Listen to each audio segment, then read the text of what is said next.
오늘의 사연 시작합니다. 안녕하세요. 제가 군대를 가했던 동안 집이 이사를 갔습니다. 경기도 외곽에 있는 신도시도 아니고 신도시 근처에 있는 지은 지 좀 된 아파트였습니다. 세대수도 많이 없고 조용한 거 하나는 좋았는데 저한테는 좋을 게 하나 없었지요.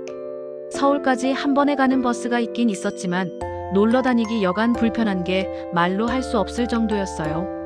서울 놀러 나가서 집에 돌아갈 생각을 하면 열심히 집에 갈 생각을 해야 했으니 말이지요. 술 한잔 더 하고 가자는 이쁜이들 말을 들으면 더 있고 싶지만 택시 타고 가자니 할증까지 붙으면 5만 원이 넘게 나와버리고 아침날 밝을 때까지 첫 차를 타고 가자니 피곤하고 귀찮고 그렇더라고요. 다행히 서울 혼자 사는 여자를 만나면 그날은 밤새 놀고 그 집에서 하루 자고 나올 수 있었는데 제가 무슨 홈런 타자도 아니고 매번 타율이 그렇게 좋을 수가 없었지요. 아무튼 이래저래 불편함 참으며 지내고 있었는데 날이 아직 춥던 작년 봄이었습니다. 그때는 그래도 어떻게든 첫 차를 타고서라도 밤새 여자들하고 같이 놀아야겠다 하는 열망이 강해서 일주일에 두세 번씩 서울 나가서 밤새 놀다 오는 게 일이었기에 생활 패턴이 뒤집어진 상황이었지요. 부모님하고 같이 살기는 했는데 부모님도 아침 일찍 일 나가서 저녁에 들어왔기에 저한테 딱히 뭐라고 하지는 않았었습니다. 아무튼 그날 바로 전날도 서울 가서 술만 마시고 이쁜이들 어떻게 해보지는 못하고 전화번호만 잔뜩 받아와서 아무 소득 없이 들어온 날이었습니다. 첫 차 타고 집에 도착하니 아침 8시가 다 되어 있었고 아주 힘들어 죽겠더라고요. 그래서 집에 도착하자마자 씻지도 못하고 잠들어 버렸습니다. 그런데 아파트 사시는 분들은 다 아시겠지만 세대마다 관리실에서 들러가지고 소독 같은 거 해주고 그러잖아요. 마침 그날이 소독 때문에 집에 오는 날이었던 겁니다. 끈질긴 초인종 소리에 몇 시간 잠도 못 자고 일어나야 했습니다. 푹 잠들었다가 깨면 기분이 엄청 더럽잖아요. 그래서 인상 팍 쓰고 누구냐고 문을 확 열었는데 서울에서 길거리 돌아다니면서 전화번호 받아 저랑 같이 술 마시던 20대 초반 대학생 직장인들하고는 비교도 할 수 없을 정도로 예쁜 여자가 문 앞에 서 있는 겁니다. 나이가 30대는 돼 보이긴 했는데 솔직히 나이가 중요한가요? TV 켜고 연예인들 보면 40대 50대인데도 아직 한참 때 여자들보다 훨씬 관리가 잘 된 연예인들이 즐비한데요. 그 정도로 예쁜 여자가 문 앞에서 서 있으니 자다 깨서 기분이 안 좋았던 것도 사르르 기분이 좋아지더군요. 아파트 관리실에서 왔다는데 그때 누군지 딱 대번에 눈치를 채게 되었습니다. 왜냐하면 세대수가 많지 않은 이 아파트의 화제의 인물이나 마찬가지인 사람이었으니 말이지요. 그녀 또한 이 아파트에 이사 온 지 얼마 되지 않은 걸로 알고 있어요. 동네가 신도시랑도 떨어져 있는 후미진 곳에 있다 보니 아파트에 제 또래 사람들은 거의 없고 어른들이 많이 삽니다. 그런데 여자가 이사 오고 나면서 아주 분리수거할 때나 뭐 할 때 엄청 아파트 사는 남자들한테 그렇게 꼬리를 치고 남자를 홀리고 다녔다는 거죠. 그런데 하다못해 얼마 뒤에는 관리실에까지 취직해서 아주 관리소장도 이 여자한테 환장을 하고 이 여자는 관리실 일을 보면서 아파트의 남자들이란 남자들은 다 올리고 다닌다는 소문이 있었거든요. 관리실에서 왔다는 이야기를 들으니 딱 이 여자가 그 사람이구나 싶었습니다. 그리고 그 미모를 보니 그런 소문이 왜 나는지도 대충 이해가 갈 정도였습니다. 원래는 원피스 같은 거 입고 치마 나풀거리면서 돌아다닌다고 하는데 그날은 소독약을 치러 온 거다 보니 위아래 색깔이 맞는 추리닝으로 입고 찾아왔더라고요. 집에 들어와서 약을 친다고 하는데 실내랍시고 위에 입고 있는 잠바를 벗어던지는데 추리닝이 워낙에 몸에 붙는 재질이다 보니 제가 정말 눈을 어디에 둘지 모르겠더라고요. 차라리 그 잠바를 입어서 가려줬으면 싶을 정도로 민망해서 혼났습니다. 집에는 당연히 저 혼자 있었으니 그녀와 저 딱 두 사람밖에 없었습니다. 그녀는 많이 해봤다는 듯 괜히 집 구석구석을 살피면서 소독약을 칠 곳을 찾으러 다니더라고요.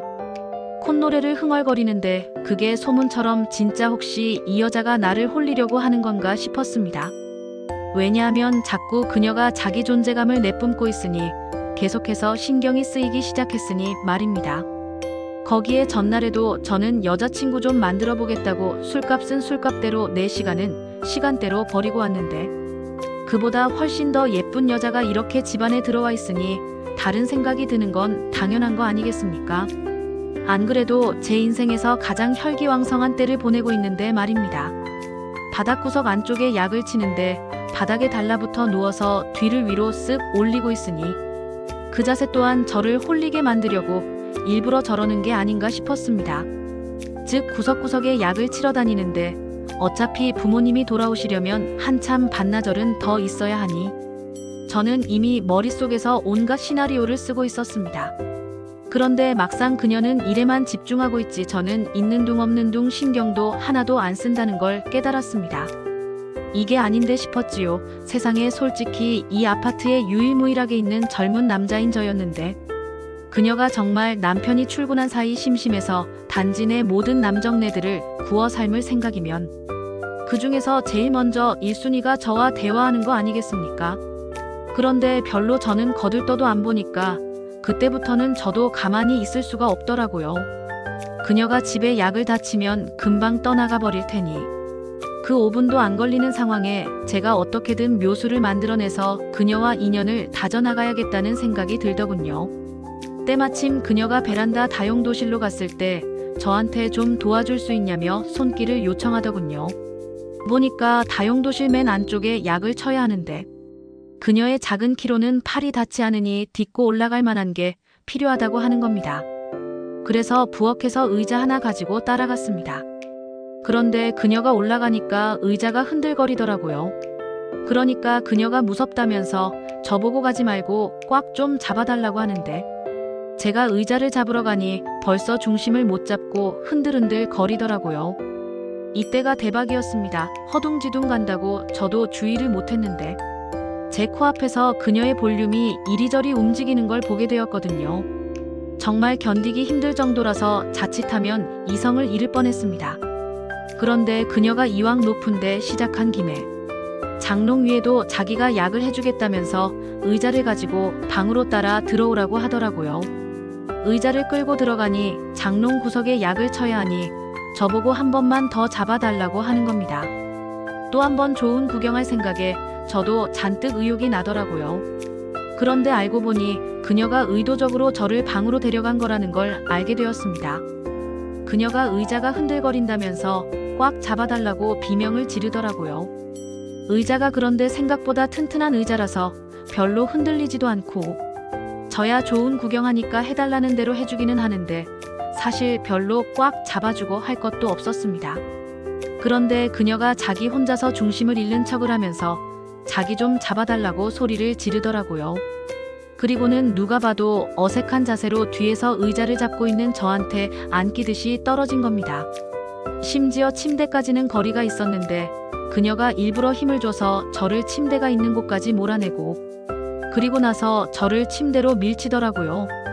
그리고 자연스럽게 그녀와 저는 눈이 마주치고 그리고 그 뒤에는 여러분들이 상상하는 그 상황이 되었습니다.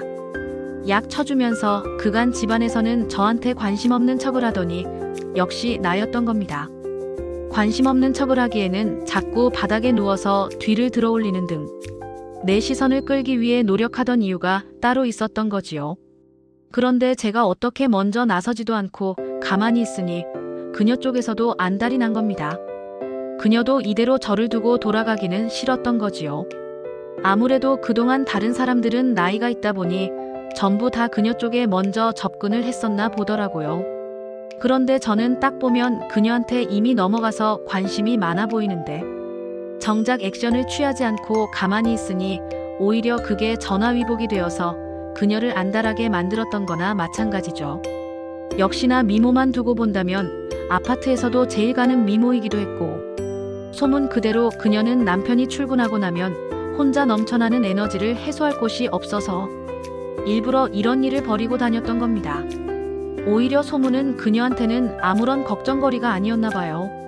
그도 그럴게 아파트 전체에 그렇게 소문이 난다고 하더라도 실제로는 그녀뿐만 아니라 그녀와 놀아난 사람들 모두 자기가 그녀와 바람이 난 사람이라고 어디 가서 떠벌리고 다니지 않을 거 아닙니까?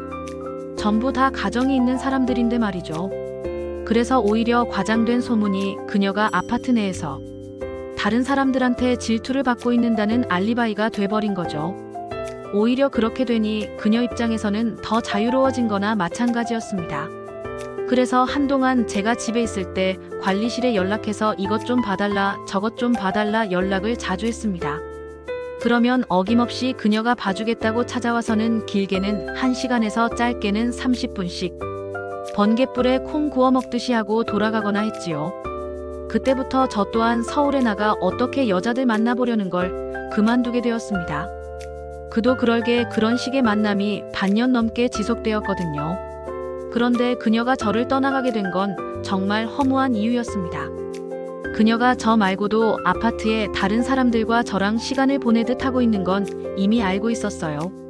어차피 밖에서 데이트도 못하는 상황이니 그녀에게 연애하고 싶은 감정을 느껴본 적은 따로 없었거든요. 그런데 저 말고 다른 남자들 중 한 명이 그녀와 연애가 하고 싶었나 봅니다. 소문으로만 무성해서 오히려 거짓말로 여겨졌던 그녀의 행동들이 그중 한 명이 이혼하고 그녀와 새 인생을 살겠다 떠들기 시작하면서 만천하에 드러나게 되었습니다. 그리고 그녀는 더 이상 그 아파트에서 살기 힘들어졌는지 그 소문이 실제로 터지자마자 관리실을 그만두고 또 한 달이 채 지나지 않아서 이사를 나가버렸습니다.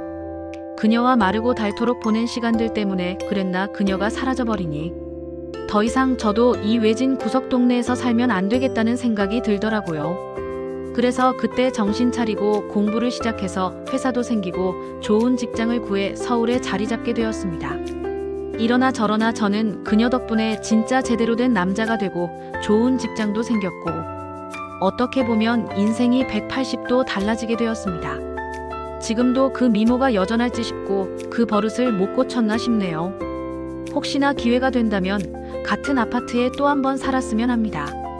이번에도 연애까지는 하지 않겠지만 그래도 그때 다 하지 못했던 아쉬운 시간들을 다시 제대로 한번 즐겨보고 싶네요. 오늘의 사연은 여기까지네요. 긴 사연 끝까지 들어주셔서 감사합니다. 구독과 좋아요 잊지 말아주세요.